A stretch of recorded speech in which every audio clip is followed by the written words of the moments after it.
Hello guys, कैसे हैं आप लोग। आपका स्वागत है हमारे इस क्लास में। दोस्तों, आज अपने मॉर्निंग वाली क्लास में मैंने बोला था कि रिजर्व बैंक ऑफ इंडिया ने अर्बन कोऑपरेटिव बैंक के ऊपर के लिए कुछ prompt corrective action framework launch किया है। मैंने बोला था ये वीडियो काफ़ी बड़ी होने वाली है, इसलिए मैं अलग से वीडियो बनाऊंगा। तो सारे बच्चे इस वीडियो जरूर देखें, क्योंकि रिजर्व बैंक का सर्कुलेशन है, आपके एग्जाम में आने की पूरी संभावना है। तो क्या बोला है आरबीआई ने दोस्तों, उसकी हम बात करेंगे आपसे। देखिए, तो कोऑपरेटिव बैंक के लिए रिजर्व बैंक का नया नियम दोस्तों, मतलब दोस्तों हमारे देश में जितने भी अर्बन कोऑपरेटिव बैंक हैं उनके लिए दोस्तों रिजर्व बैंक ऑफ इंडिया ने प्रॉम्प्ट करेक्टिव एक्शन एक फ्रेमवर्क लॉन्च किया है। हम इसकी बात आपसे करेंगे दोस्तों, ठीक है। देखिए, तो इस टॉपिक क्या है हमारा, Reserve Bank of India introduces prompt corrective action framework, in short PCA framework, to improve the financial health of the urban cooperative bank. दोस्तों, आपने देखा होगा कि रिजर्व बैंक ऑफ इंडिया बहुत सारे अर्बन कोऑपरेटिव बैंक का लाइसेंस कैंसिल कर रहा है इस समय। तो आरबीआई ने सोचा कि मतलब हम इस तरह कितने करेंगे, तो लाइसेंस कैंसिल। इसीलिए रिजर्व बैंक ने क्या बोला कि अब हम लाइसेंस कैंसिल नहीं करेंगे, अब हम आपको डाल देंगे under the prompt corrective action framework में। जिस भी अर्बन कोऑपरेटिव बैंक का काम अच्छा नहीं है उन्हें इसमें डाल दिया जाएगा दोस्तों। अच्छा, अब क्वेश्चन ये बनता है कि सर अगर रिजर्व बैंक ऑफ इंडिया किसी अर्बन कोऑपरेटिव बैंक को प्रॉम्प्ट करेक्टिव एक्शन फ्रेमवर्क डालता है तो क्या होता है दोस्तों। तो बेटा उस बैंक पर कई तरह के लग जाते हैं रिस्ट्रिक्शंस। जैसे मान लीजिए कि आप नई ब्रांच नहीं खोल सकते, आपने एम्प्लॉय को सैलरी नहीं बांट सकते, जो आपके शेयर होल्डर्स हैं उनको आप डिविडेंड नहीं बांट सकते हैं, इवन डायरेक्टर हो गए, एमडीसी हो गए, इनको फीस नहीं मिलेगी दोस्तों, सैलरी नहीं मिलेगी इनको, जब तक आप अपना काम ठीक नहीं कर लेंगे। तो ये क्या है दोस्तों क्राइटेरिया पूरा, उसको हम देखेंगे, ध्यान से पढ़ना। तो रिजर्व बैंक ऑफ इंडिया ने क्या बोला, देखिए दोस्तों, तो the Reserve Bank of India prescribed a prompt corrective action framework for relatively weak urban cooperative bank with deposit above the 100 crore to nurse them back to health। देखो, यहां पर एक बात ध्यान देनी पड़ेगी, रिजर्व बैंक ऑफ इंडिया ने जो ये prompt corrective action framework launch किया है, ये कौन से अर्बन कोऑपरेटिव बैंक के लिए है दोस्तों। तो ऐसे बैंक जिनके पास डिपॉजिट साइज 100 करोड़ से ऊपर है उनके लिए है दोस्तों। मतलब ऐसे बैंक जिनके पास पब्लिक का डिपॉजिट 100 करोड़ से कम है उनके लिए नहीं है। तो एक बात ध्यान दीजिएगा, ठीक। तो रिजर्व बैंक ऑफ इंडिया से क्यों कर रहा है दोस्तों, क्योंकि हमारे देश में ऐसे बैंक हैं, ऐसे अर्बन कोऑपरेटिव बैंक हैं जो ठीक से काम नहीं कर पा रहे हैं, जिनके पास लैक ऑफ कैपिटल है या अर्निंग प्रोस्पेक्ट है ही नहीं है। तो ऐसे बैंक को दोस्तों इनकी फाइनेंशियल कंडीशन ठीक करने के लिए इनके लिए प्रॉम्प्ट करेक्टिव एक्शन फ्रेमवर्क आया है दोस्तों, ठीक है। तो एक पॉइंट हमारा ये हो गया, यानी पहला क्वेश्चन क्या बनेगा कि कौन से बैंक, क्या क्राइटेरिया है दोस्तों। तो ऐसे बैंक जिनके पास पब्लिक का डिपॉजिट साइज 100 सीआर से ऊपर होगा उन्हीं के लिए नियम है दोस्तों ये, ठीक है। आगे बढ़िए, फिर क्या बोला गया, the provision of the prompt corrective action framework for primary cooperative bank will be effective from the 1 अप्रैल 25। यानी कि ये जो नियम है ये तुरंत एप्लीकेबल नहीं होने वाला है, ये 1 अप्रैल 2025 से एप्लीकेबल हो जाएगा। यानी रिजर्व बैंक ऑफ इंडिया ने बैंकों को इनफ टाइम दिया हुआ है कि अपनी कंडीशन ठीक कर लीजिए, अगर आप में हम कुछ कमी पाएंगे तो आपको हम प्रॉम्प्ट करेक्टिव एक्शन में डाल देंगे दोस्तों, ठीक है। तो 1 अप्रैल 25 से ये नियम लागू हो जाएगा, ठीक है। आगे देखिए, और क्या बोला गया, the framework will be applicable to all urban cooperative bank except the small one tier 1 दोस्तों। अच्छा, इसका मतलब क्या बोले यहाँ पर, ये जो फ्रेमवर्क है, ये जो लॉ है, ये सारे के सारे अर्बन कोऑपरेटिव बैंक के लिए है, लेकिन ऐसे बैंक जो टियर 1 में आते हैं उनको छोड़कर। अब ये क्या है दोस्तों, ये क्या मसला है, देखिए कोई बात नहीं दोस्तों। रिजर्व बैंक ऑफ इंडिया ने हमारे देश में अर्बन कोऑपरेटिव बैंक को दोस्तों 4 पार्ट में डिवाइड किया हुआ है in terms of the deposit size. देखिए दोस्तों, अगर आप एक यूसीबी हैं दोस्तों और आपके पास अप टू 100 सीआर का डिपॉजिट साइज है, अगर आप एक बैंक है, आपके पास पब्लिक का जो डिपॉजिट है वो 100 करोड़ से कम है दोस्तों, तो आप किसमें आते हैं, आप आते हैं टियर 1 में, ठीक। फिर क्या लिखा हुआ है, more than 100 crore rupees and up to rupees 1000 crore. यानी अगर दोस्तों आप ऐसे अर्बन कोऑपरेटिव बैंक हैं जहां पे पब्लिक का डिपॉजिट साइज 100 करोड़ से ऊपर है बट टिल 1000 करोड़ रुपीज तक, तो आप इसमें आते हो टियर 2 में आते हो, ठीक। Tier 3 more than 1000 crore and up to rupees 10,000 crore. इसका बेटा मतलब अगर आप कोई ऐसे अर्बन कोऑपरेटिव बैंक हैं जहां पब्लिक का डिपॉजिट 1000 करोड़ से ऊपर है बट टिल 10,000 करोड़ रुपीज तक, तो बेटा आप किसमें आएंगे, आप आएंगे टियर 3 में आएंगे। एंड टियर 4 दोस्तों, अगर आप ऐसे बैंक हैं आपके पास अगर 10,000 करोड़ रुपए से ऊपर का डिपॉजिट है तो आप टियर 4 में आते हैं दोस्तों। तो आरबीआई ने क्या बोला है, तो आरबीआई ने क्या बोला है कि जो ये नियम लेके आ रहे हैं हम, ये इनके लिए है दोस्तों, इनके लिए है और इनके लिए, इनके लिए नहीं है। आपको मैंने स्टार्टिंग में ही बोला हुआ था, देखो क्या बोला हुआ था, मैंने बोला हुआ था यहां पर वो ऐसे कोऑपरेटिव बैंक जिनके पास 100 करोड़ से ऊपर का डिपॉजिट है पब्लिक का, उसी के लिए नियम दोस्तों है।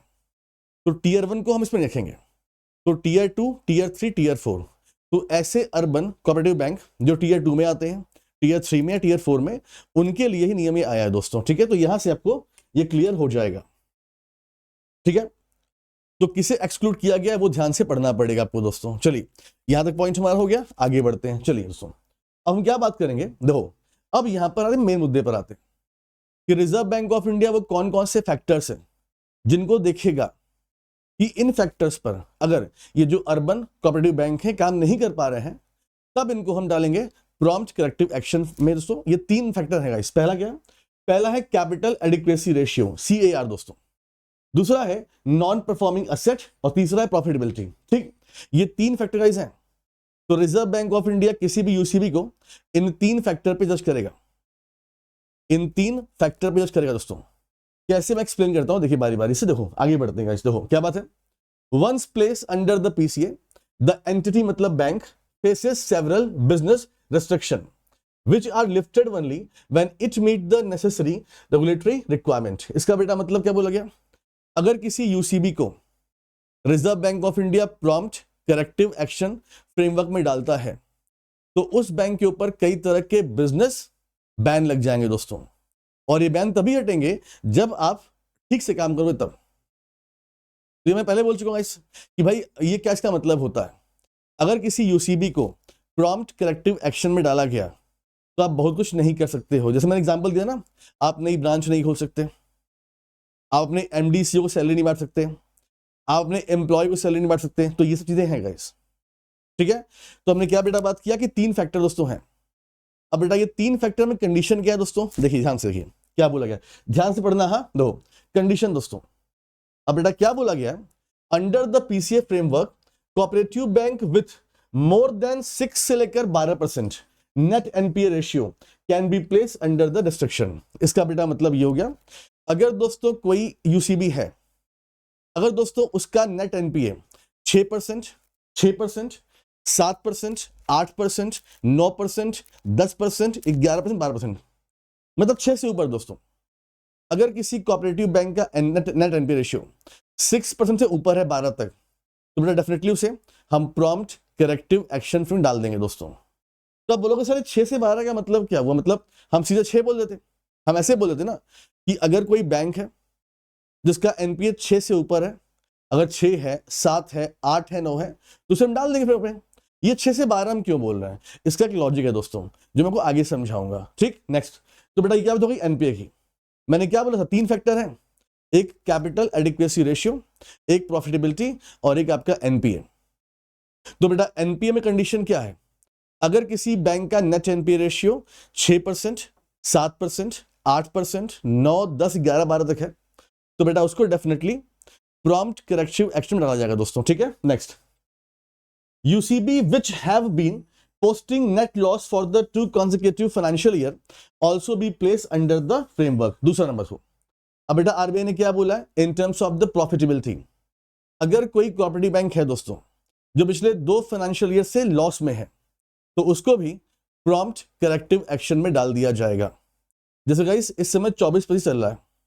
ठीक, अब बेटा आरबीआई देख रहा है कि ये बैंक जो है ये 23-24 में और 22-23 में है, प्रीवियस दोनों फाइनेंशियल ईयर में लॉस में है, तो बेटा उसको भी प्रॉम्प्ट करेक्टिव एक्शन में डाल दिया जाएगा। ठीक है, ये क्या बेटा हो गया, प्रॉफिटेबिलिटी, NPA प्रॉफिटेबिलिटी। ठीक, तीसरा पॉइंट दोस्तों क्या है, तीसरा क्या है, तो urban cooperative bank which are posting 2.5% to 4%, हाँ 2.5 to 4% lower capital adequacy ratio than the minimum requirement of 9% can be place under the PCA। इसका बेटा मतलब क्या हुआ, दो इसका मतलब क्या हुआ, ध्यान से ना, इसका मतलब क्या हुआ।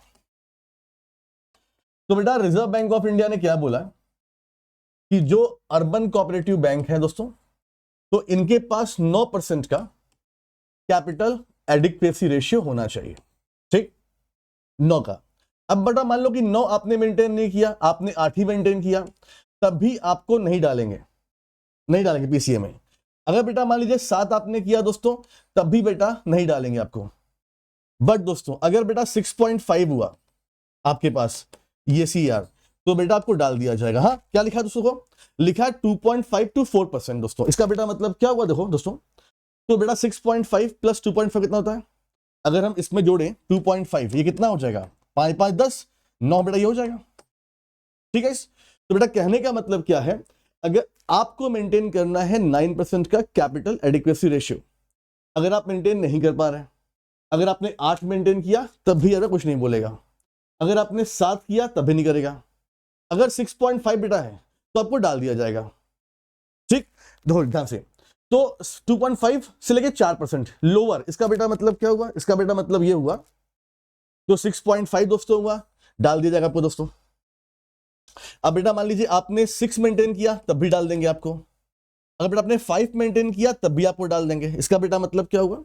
इसका बेटा मतलब ये हो गया, देखो क्या बोला गया, 9 से नीचे 2.5 से 4 दोस्तों, 9 माइनस 4 कितना बेटा होता है? 5 होता है दोस्तों। हाँ, इसका बेटा मतलब ये हो गया दोस्तों, इसका मतलब ये हो गया, अगर कोई अर्बन कोऑपरेटिव बैंक है जिसने गाइस 1%, 2%, 3%, 4, 5, ये तो है ही गाइस। मतलब गाइस क्या बोला गया कि आपको 9 मेंटेन करना है। अगर आपने 5 मेंटेन किया है तब भी हम डालेंगे आपको, आपने 6 मेंटेन किया तब भी हम डालेंगे आपको, अगर आपने 6.5 मेंटेन किया तब भी हम डालेंगे आपको, अगर आपका 7 है हम नहीं डालेंगे, 8 है हम नहीं डालेंगे, और 9 आपको मेंटेन करना है। तो आप बोलेंगे सर ये चीज क्लियर नहीं हो पा रही है, कि मतलब जैसे आपने अभी क्या बोला, आपने अभी बोला एक पॉइंट, ये वाला पॉइंट आपने बोला, कौन सा? ये वाला पॉइंट कि 6 to 12%। फिर अभी आप क्या बोल रहे हो? अभी आप बोल रहे हो ये पॉइंट कि 2.5 से 4% लोअर। बेटा 9 से 2.5 लोअर कितना होता है? 6.5 होता है। तो बेटा अगर किसी बैंक का, समझो साथ को, अगर किसी बैंक का कैपिटल एडिक्वेसी रेशियो आपको 9% मेंटेन रखना है, 8 कियो कोई दिक्कत नहीं है, 7 कियो कोई दिक्कत नहीं है, लेकिन बेटा उससे कम 6.5 कियो तो हम डाल देंगे, 6 कियो हम डाल देंगे, 5.5 कियो हम डाल देंगे, 5 कियो हम डाल देंगे दोस्तों, समझे? तो एक पॉइंट हमारा ये हो गया। ठीक, अब इसका मतलब मैं आपको और एक्सप्लेन करूंगा डीप में, डेफिनेटली गाइस जब मैं नेक्स्ट स्लाइड खोलूंगा ना तो आपको क्लियर हो जाएगा क्या इसका मतलब है। ठीक है, आगे देखिए क्या बोला गया, द रेगुलेटर मतलब रिजर्व बैंक ऑफ इंडिया। ठीक, तो बेटा Reserve Bank of India has provided tier 2, tier 2, tier 3, tier 4 दोस्तों ना। क्या बोला गया? टीयर 2 से लेकर टीयर 4, मतलब टीयर 2, टीयर 3, टीयर 4 जो यूसीबी है दोस्तों, a glide path for achieving the regulatory minimum capital adequacy ratio of 12% by the March 31, 26। ये पॉइंट बड़ा इंपॉर्टेंट है दोस्तों, मार्च 31, 26। देखिए तो बेटा आरबीआई ने और क्या बोला है कि जो ये अर्बन कोऑपरेटिव बैंक है, टीयर 2 वाले, टीयर 3 वाले, टीयर 4 वाले, तो बेटा आपको 31 मार्च 26 तक अपना कैपिटल एडिक्वेसी रेशियो 9 से बढ़ा के 12 तक मेंटेन करना है। अभी 9 ही है, लेकिन 31 मार्च 26 तक वो 12% कर लेना है दोस्तों। ठीक है, तो इस पॉइंट को भी ध्यान देना, यानी कि ये जो लॉ है ये आपके टीयर 1 यूसीबी के लिए नहीं है, for the tier 2, tier 3 and tier 4 आपको 31 मार्च 26 तक अपना कैपिटल एडिक्वेसी रेशियो 9 से बढ़ा के 12 तक कर लेना है दोस्तों। ये भी एक नया नियम आया है। ठीक है, चलिए अब ये पॉइंट हमारा हो गया दोस्तों। अब बोलेंगे सर ये अभी क्लियर नहीं हुआ, ये वाला पॉइंट देखिए दोस्तों ध्यान से। अब दोस्तों ये स्लाइड खुल गई हमारे पास, ये दोस्तों पूरा ब्रीफ में प्रॉम्प्ट करेक्टिव एक्शन फ्रेमवर्क दोस्तों ध्यान दो। यहां बेटा क्या बोला गया है? Parameter, indicator, risk threshold 1, risk threshold 2 and दोस्तों रिस्क थ्रेशोल्ड 3। इसका बेटा मतलब क्या हुआ? देखिए ध्यान से दोस्तों।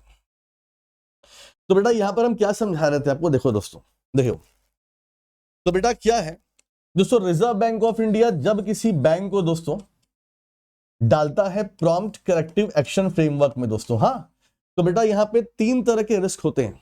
कौन से दोस्तों? Threshold 1, threshold 2 and threshold 3।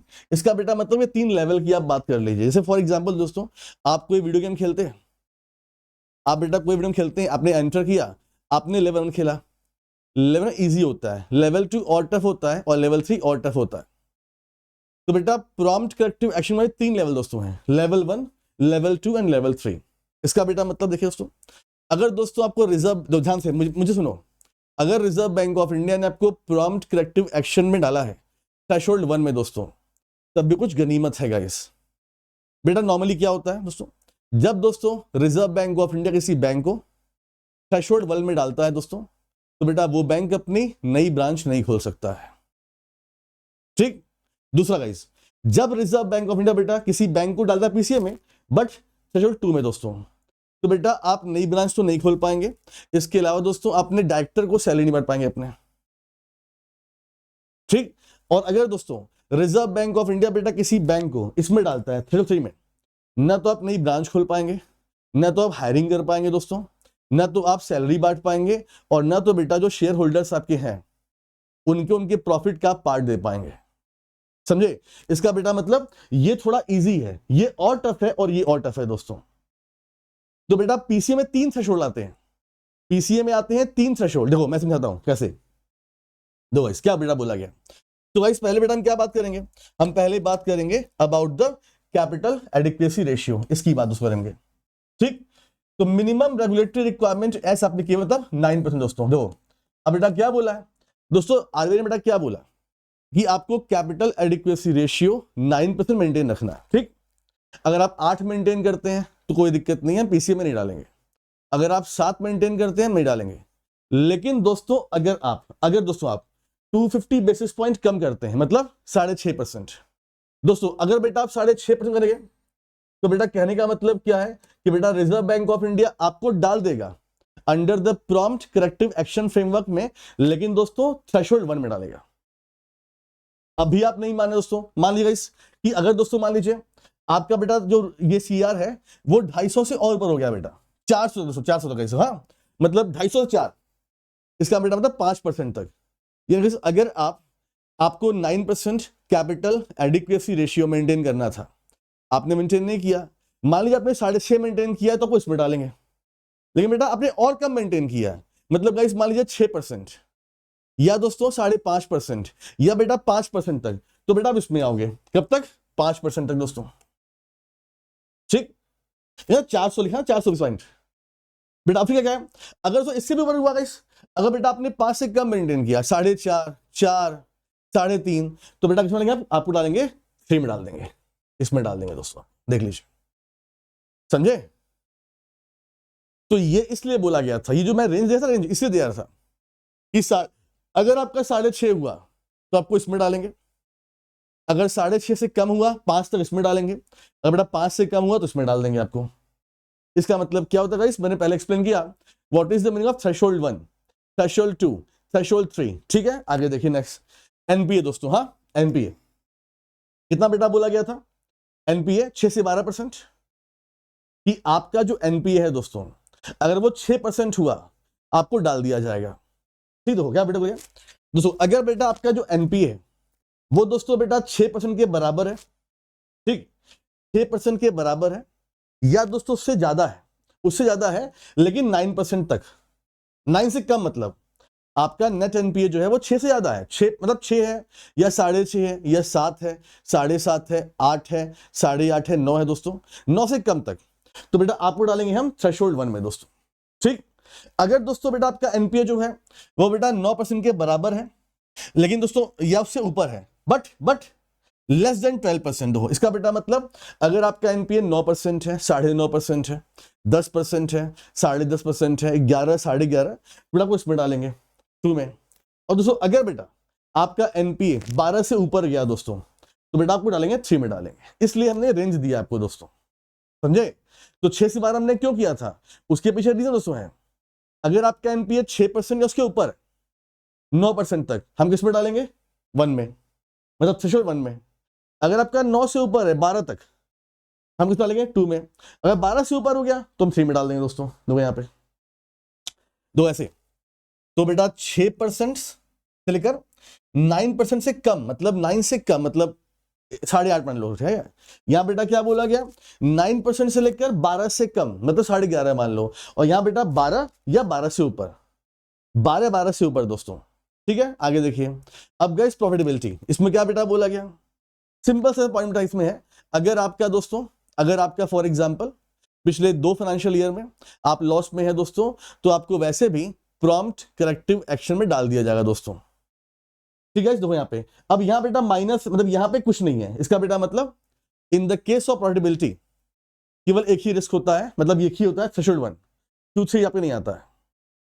अगर आपका दोस्तों प्रॉफिटेबिलिटी पिछले 2 साल में निगेटिव में है, लॉस में है, तो आपको हम डाल देंगे under the prompt corrective action framework, लेकिन आपके लिए दोस्तों थ्रेशोल्ड 1 ही रहेगा, वो 2, 3 इसमें नहीं आता है उसमें। ठीक है, तो एक पॉइंट हमारा ये हो गया, देख लीजिए गाइस। दोस्तों यहां पर हमारा ये मुद्दा पूरा खत्म होता है। आई होप गाइस कि आपने ये सब कुछ समझ लिया होगा दोस्तों। तो मैंने आपको एक वीडियो बनाया अभी about the prompt corrective action framework, जो इजी नहीं था, बट आई एम ट्राइंग कि मैं आपको सिंपल भाषा में समझा दूं क्या ये टॉपिक है दोस्तों। तो बेटा मैं कैसा पढ़ाता हूं आपने देख लिया दोस्तों। अनअकैडमी इस समय आपको हमसे जुड़ने के लिए, अगर आप हमारा पेड कोर्स परचेस करते हैं तो बेटा आपको डिस्काउंट मिल रहा है अभी कितना परसेंट, 25% दोस्तों। और ये 27, ये 1 जुलाई तक है दोस्तों, 1 जुलाई तक है, 1 अगस्त तक है दोस्तों। तो 1 अगस्त तक आपको डिस्काउंट मिल रहा है। और गाइस इसे लेना आपको, तो इसी वीडियो में बेटा बायो में लिंक हमारी होगी, इसमें जाइए, क्लिक कीजिए बेटा और कोड डाल देना AVP, इससे आपको डिस्काउंट मिल जाएगा 25% का, और आप हमारी क्लास में आ सकते हैं। ठीक है, चलिए, thank you so much guys, अपना ख्याल रखिए, मिलते हैं आपसे फिर नेक्स्ट वीडियो में। Thank you so much, take care, thank you.